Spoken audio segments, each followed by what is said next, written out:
I watched my husband sign a billion-dollar deal without hesitation. But ask him to hold our daughter in public? His hands stayed in his pockets. I thought I married a man who loved me. Turns out I married someone who was ashamed of what our love created. Hey, before I tell you how I exposed everything, hit that subscribe button right now. This story gets darker than you think, and you'll want to hear every single word. Trust me, this isn't just about one man's shame. This is about what happens when silence breaks. So let's get into it. My name is Simone, and 3 years ago I thought I was living a fairy tale. I was 32, working as a marketing executive, and I'd built everything myself from the ground up. My parents raised me to believe that hard work and integrity would take me anywhere I wanted to go, and I believed them. I'd climbed the corporate ladder, earned my 6-figure salary, and made a name for myself in an industry that didn't always make room for women like me. Then I met Christopher Bennett at a charity gala. Tech billionaire, 38 years old, the kind of man who walked into rooms and changed the temperature. He found me by the champagne table, and I swear, the way he looked at me made me feel like I was the only woman in the building. We talked for 3 hours straight. He was smart, funny, and he actually listened when I spoke. He didn't just hear me, he paid attention. By the end of the night, he asked for my number, and I gave it to him without playing games. Something about him felt different. Our relationship moved fast. Private dinners at restaurants where chefs knew his name, weekend trips to his lake house, long conversations about everything from politics to poetry. He told me about building his company from nothing, about the pressure of being responsible for thousands of employees, about wanting something real in a world full of fake people. He said I was his peace. He said I was his home. And God help me, I believed every word. 6 months in, he proposed. Not at some flashy public event, but in his living room on a random Tuesday night. Just him, me, a ring that took my breath away, and a promise that we'd build a life together. I said yes before he even finished asking. My friends threw me an engagement party. My mother cried happy tears. Everyone said I'd found my person. I thought I had too, but looking back now, I can see the cracks I ignored. His family had concerns about the timing, always the timing, never anything specific. His friends were always mysteriously busy when we tried to make plans together. And the photos. We took so many photos together, but they lived only on his phone, never on social media. He said he wanted to keep us sacred, away from the judgment and noise of the world. He said what we had was too precious to share with strangers. I thought it was romantic. I thought it meant he valued our privacy. I didn't realize he was hiding me. When I got pregnant, Christopher seemed happy. He held me, kissed my stomach, talked about baby names and nursery colors. But within the same conversation, he brought up concerns about optics and timing.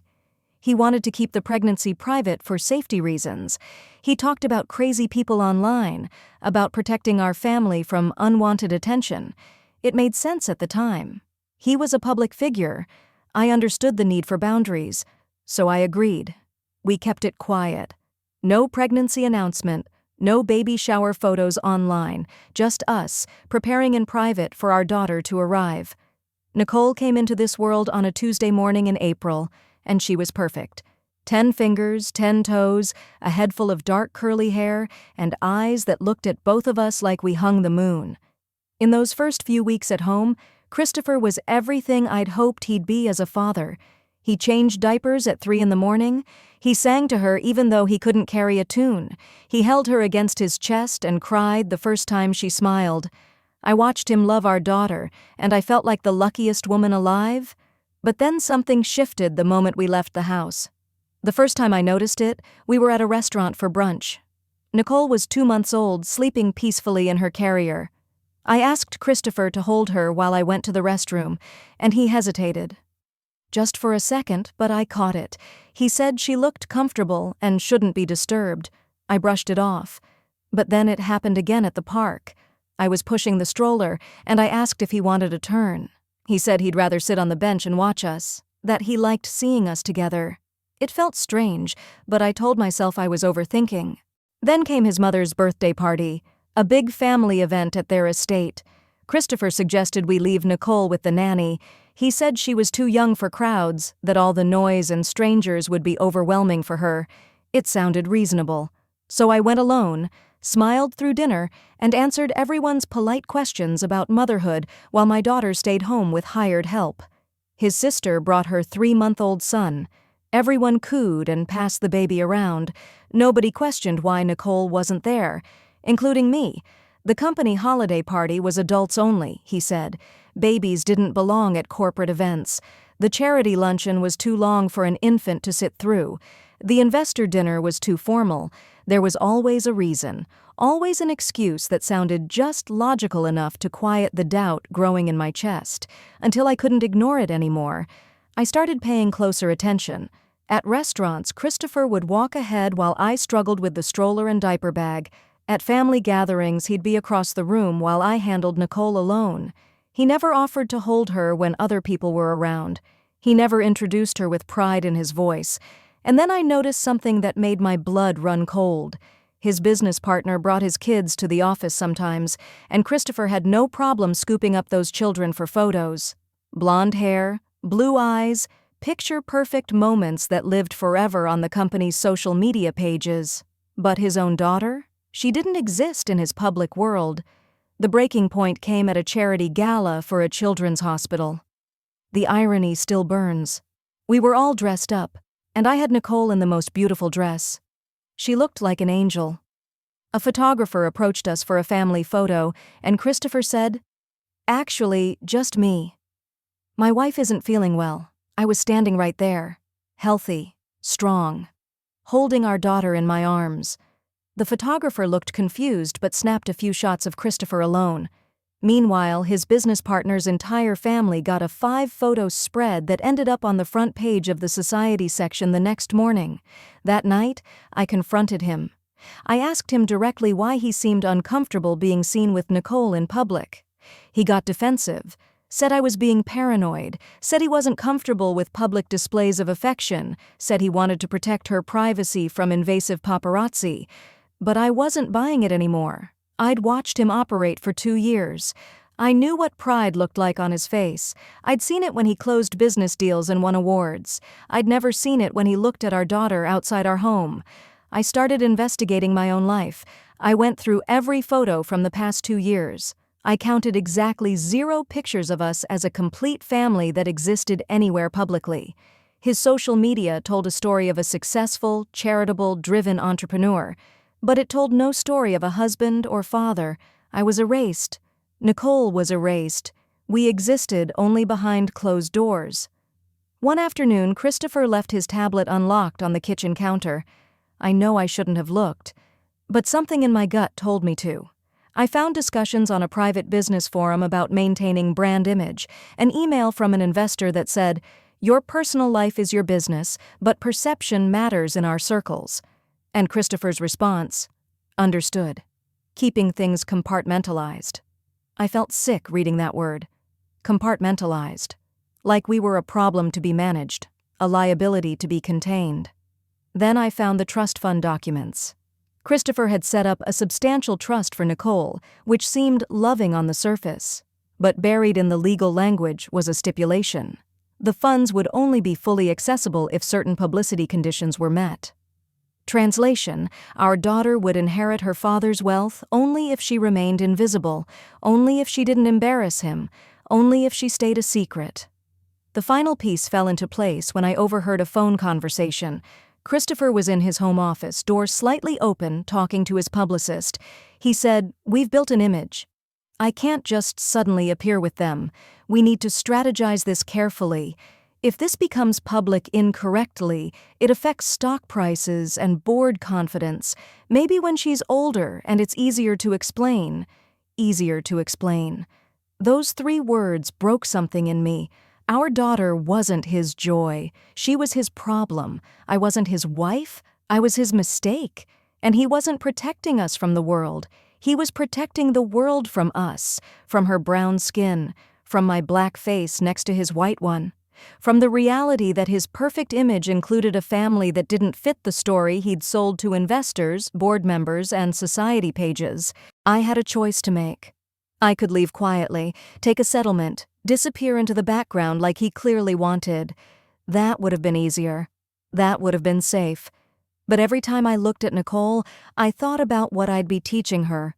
That she should hide, that she wasn't good enough, that love that only exists in private isn't really love at all, and I couldn't do it. I couldn't let her grow up thinking her father's shame was her fault. So I built a plan. I documented everything. Every date he made an excuse. Every event we were excluded from. Every time he chose his image over his family. I took screenshots of the trust fund stipulation. I saved the emails. I recorded the patterns. I consulted with a lawyer, not for divorce yet, but for strategy. I needed to be smart about this. I needed to make sure that when I spoke, people would listen. Christopher's company held an annual investor summit every year. It was his biggest event. Press from everywhere, live streaming, hundreds of influential people in attendance. And that year, he was receiving a humanitarian award for his charitable work. The speech topic? Family values in modern business. I made sure Nicole and I had tickets, front row seats. I dressed her in the most beautiful outfit. I did her natural hair in perfect braids with colorful beads. She looked absolutely radiant. She looked like exactly what she was, his daughter. When we walked in, Christopher's face went completely white. He tried to redirect us to a family room in the back, said it would be more comfortable. I smiled and said, "We wouldn't miss your big moment for anything." We sat down front and center. Nicole was well behaved, playing quietly with her toys. Christopher kept glancing at us during the preliminaries. I could see him sweating. Then came his speech. He stood at that podium and talked about integrity, about values, about the importance of family in building successful businesses. He said that everything he did was for the next generation, that his legacy wasn't about money, it was about the example he set. The camera panned across the audience, and it caught Nicole reaching her little arms toward the stage, toward him, saying, "Daddy, clear as day." The whole room heard it. The jumbotron showed her face. Then it showed Christopher's face. He froze mid-sentence. For 5 full seconds, he just stood there staring at us on the screen. The world watched him look at his daughter and turn away. After the speech, press surrounded us, cameras flashing, reporters asking, "Mr. Bennett, is this your family?" He stood there silent, couldn't even form words. So I spoke instead. I said, "Yes. I'm his wife, Simone. This is Nicole, his daughter. We're so proud of him." I smiled for every camera. I held Nicole up so the world could see her beautiful face. And I watched Christopher's carefully constructed walls crumble in real time. The story went viral within hours. At first, the public loved it. Hidden family revealed. Secret daughter. The narrative was almost romantic. His company's stock actually rose. People ate up the idea of a private billionaire finally sharing his personal life. But I wasn't done. 2 days later, I released a statement. With receipts. The trust fund stipulation. The emails about compartmentalizing. The timeline of every event we were excluded from. Screenshots of his social media showing dozens of other people's children but never his own. I laid it all out. And then the real conversation started. The fallout was immediate and brutal. I filed for divorce, demanded full custody. His reputation didn't just take a hit, it was destroyed. Not because he had a black wife and daughter, but because he'd hidden us like we were something to be ashamed of. Brands dropped sponsorships. Board members called for his resignation.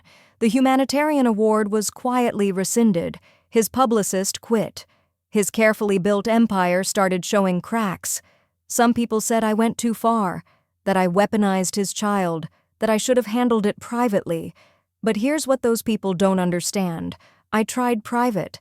I tried quiet conversations and giving him chances to do the right thing. He chose his image every single time. What I did wasn't revenge. It was visibility. It was refusing to let my daughter grow up believing she was someone's secret. Christopher pays child support now. More than enough. But he barely sees Nicole. Supervised visitation, and half the time he doesn't show up. He made his choice. He chose comfort over courage. He chose perception over his own child, and that's something he'll have to live with for the rest of his life. Nicole is 4 now. She's thriving. She knows she's loved. She's confident and bright and completely unaware that her own father once thought she was a liability. I rebuilt my career on my own terms. I'm stronger now than I ever was in that marriage. And I'm teaching my daughter something Christopher never could, that she doesn't have to shrink herself for anyone's comfort, that her existence is not something to apologize for, that she is worthy of being seen. This isn't just my story. This is happening everywhere. Mixed children hidden, black partners kept secret, love that's only real behind closed doors. And we need to talk about it. If this story moved you, if it angered you, if it made you think twice about the relationships around you, don't just scroll past. Subscribe to this channel, share this video, comment below and tell me, would you have stayed silent? Would you have protected his image or your daughter's future? And if you've lived this, if you're living this right now, know that you're not alone. Your story matters. Your babies matter. And nobody, and I mean nobody, deserves to be someone's secret. Now go watch what I post next, because I'm just getting started telling the truth.